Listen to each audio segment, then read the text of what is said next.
बच्चियों को प्रॉफिट दे रही है गवर्नमेंट, तो उसमें दीजिए कि अगर सेकंड अगर बच्ची होती है तो उसको एक मुश्त राशि 6,000 रुपए दिए जाते हैं। और दूसरी बात ये है कि ये सब कुछ ऑनलाइन है। मतलब ये सोचते हैं ना भाई आंगनबाड़ी की छवि अभी नेगेटिविटी थोड़ा ज्यादा है, पॉजिटिविटी कम है, तो ये सारा जो ट्रांजेक्शन होता है वो डीबीटी बेस पे होता है, डायरेक्ट आधार बेस से होता है।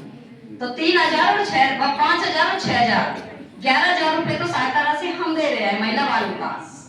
और समय समय पर जागरूक अभियान चलाए जाते हैं जिनमें पोषण अभियान हमारा मेन होता है। जैसे हर साल राजस्थान में दिवाली मनाई जाती है, वैसे एक तरीके से हमारा दिवाली जैसा उत्सव होता है जो सितंबर माह में मनाया जाता है। उसको हम बड़े चाव से मनाते हैं और स्थानीय जो अपने सब्जियां जो मौसम के अनुसार सब्जियां होती है, मोटे अनाज होते हैं, उनकी रंगोलियां बना के और उनको किस तरीके से मतलब भोजन में अपना दिनचर्या में अपना नाश्ते में खाने में उनको डेली रूटीन बनाए, उसका जागरूक अभियान आंगनबाड़ियों पे चलाए जाते हैं।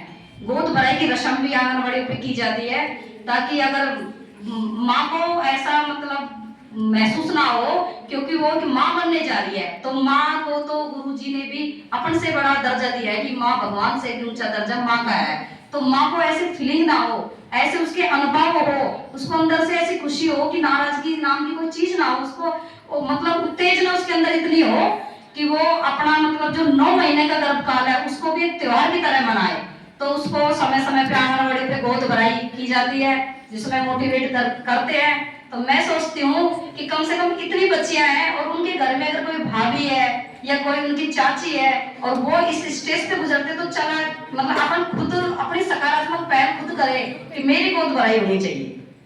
भाई 8वें महीने पे वो रस्म मां नहीं निभाई जाती तो कम से कम आंगनबाड़ियों पे तो हो। तो आंगनबाड़ी पे कब होगी जब हम खुद जागरूक बनेंगे, नहीं तो आंगनबाड़ी भी नहीं करेगी। और अपन खुद कहेंगे तो शादी रस्म सब जगह होने लग जाएगी, वास्तविकता में होगी।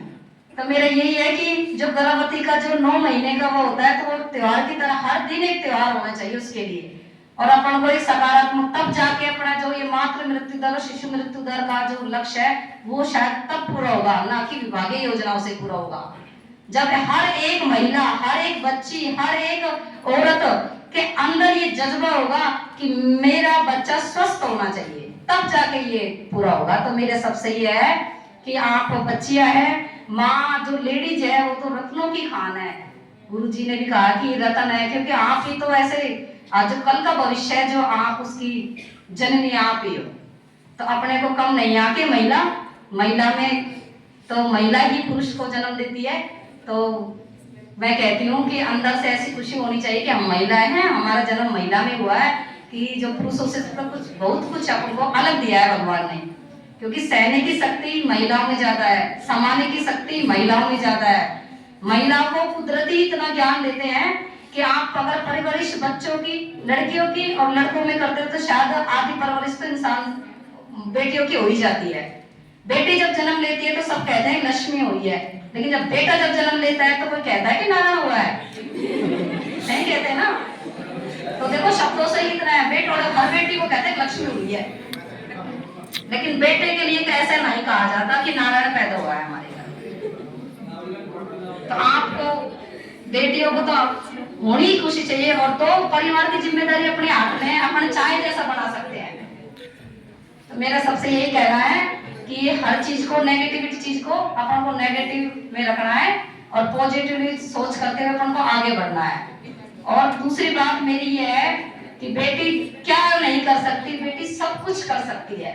इंसान से बड़ी शायद कोई चीज नहीं जो वो नहीं हो सकती। आज इंसान मंगल ग्रह पे पहुंच गया, चंद्रमा पे पहुंच गया, सब जगह पहुंच गया, लेकिन अपने मन में नहीं पहुंचा। अगर मन में पहुंच जाता तो शायद ये एक्ट कानून नहीं बनते। आज हिंसा हो रही है, बलात्कार हो रहे हैं, इतने केस आ रहे हैं, तो शायद ये नहीं होता। अब एक मेरा सबसे निवेदन ये है कि जब 14 साल की बच्ची हो जाती है तो अपनी माँ की मित्र बन जाओ। आपको गुड टच और बैड टच का पता होना चाहिए। तो मैं इसके बारे में 2 शब्द कहना चाहती हूँ कि गुड टच का मतलब होता है वो स्पर्श जो आपको सहज लगे, सुरक्षित महसूस हो, और अपनी जो माँ है उसके आप मित्र बन जाओ, जैसे भी एक सहेली बन जाओ। जैसे भी मतलब उनसे हर बात शेयर करो, जिस तरीके से आप अपने फ्रेंड से शेयर करते हो ना, अगर जिस दिन आप अपनी माँ को मित्र बनाने लगे तो शायद आपको बाहर से जो असुरक्षा महसूस होगी वो शायद नहीं होगी, क्योंकि माँ ऐसी चीज होती है, चाहे वो अनपढ़ हो चाहे वो शिक्षित हो, माँ के आगे माँ शब्द में ही संपूर्णता है। तो शायद आपको गुड टच बैड टच की जो स्पेलिंग है वो समझ में अपने घर से ही आ जाएगी। तो सब बच्चियों से मेरा ये है कि अपनी माँ को अपना गुरु, अपनी माँ, अपनी सहेली ये समझना। जैसे जैसे आप बड़े होते जाओ और आप अपने मित्र बनाने की शायद बाहर जरूरत नहीं है, अपनी माँ को मित्र बना लो, तो शायद तुम्हारे साथ कभी बैड टच जैसा व्यवहार नहीं होगा आगे। अगर जिस भी बच्ची ने पर्दा रखा तो शायद उसके कितने पर्दे लग जाएंगे आगे। तो सब बच्चियों से मेरा ये है कि मुझे बहुत अच्छा लगा कि अधिकतर बच्चियां ही हैं यहाँ, बच्चे भी हैं लेकिन बच्चियां हैं, तो बच्चियों से मैं यही है कि अपनी माँ पहली मित्र, पहला गुरु और पहली शिक्षिका। चाहे उनकी बातें आपको आज बुरी लगती होगी लेकिन उस बुराई में भी अच्छाई छिपी हुई है। मेरा यही है कि पोषण का और गर्भवती महिलाओं का हमारा मेन मीनू है, गर्भवती महिला, माता और बच्चे, और विशेषकर बालिकाएं, क्योंकि बालिकाएं तो हमारी बिल्कुल मेन महिला बाल विकास की जड़ है, क्योंकि वही आगे जाके हमारी गर्भवती महिला बनती है, वही धात्री माता बनती है और वही हमारे आगे लाभार्थी बनते हैं। तो क्यों न हम किशोरी बालिका को जागरूक कर दे, तो हमें शायद गर्भवती महिला को जागरूक करने की जरूरत नहीं पड़ेगी। बस मुझे इतना ही कहना है। अब हमारे